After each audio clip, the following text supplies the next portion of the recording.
আমি আজ আপনাদের দেখাবো কলমি শাক দিয়ে পাকোড়া তৈরি। আমি এখানে শাকগুলো ধুয়ে নিয়েছি, মরিচ কুচি, পেঁয়াজ কুচি এবং শাকগুলোকে কুচো করে নিয়েছি। আমি এখানে একটা সাদা বল নিয়েছি, বলের ভিতর বেসন নিয়েছি, মরিচের গুঁড়া দিচ্ছি, জিরার গুঁড়া, মরিচের গুঁড়া সব কিছু দিয়ে আমি এটাকে মাখিয়ে নেওয়ার চেষ্টা করব। যাদের বাচ্চারা শাক খেতে পছন্দ করে না তাদের এভাবে পাকোড়া বানিয়ে খাওয়াতে পারেন।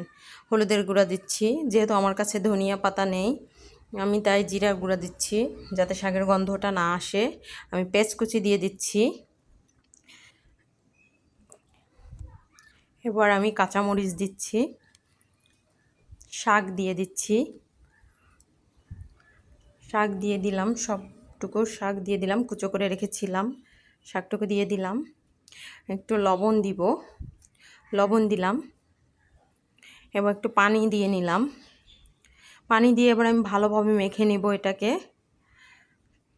ভালোভাবে মেখে গরম একটা কড়াইতে গরম তেল, তার ভিতর পাকোড়াগুলো আমি এক এক করে চামচ দিয়ে দিয়ে দিচ্ছি।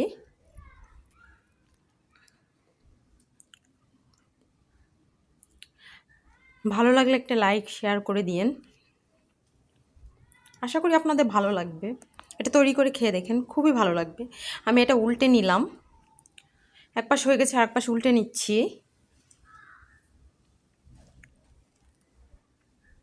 প্রতিটা একটা একটা করে উল্টে নিচ্ছি। দেখেন অপর পাশটা লাল হয়েছে, এভাবে একটু লালচে করে ভেজে নিতে হবে, লো আছে যাতে পুড়ে না যায়।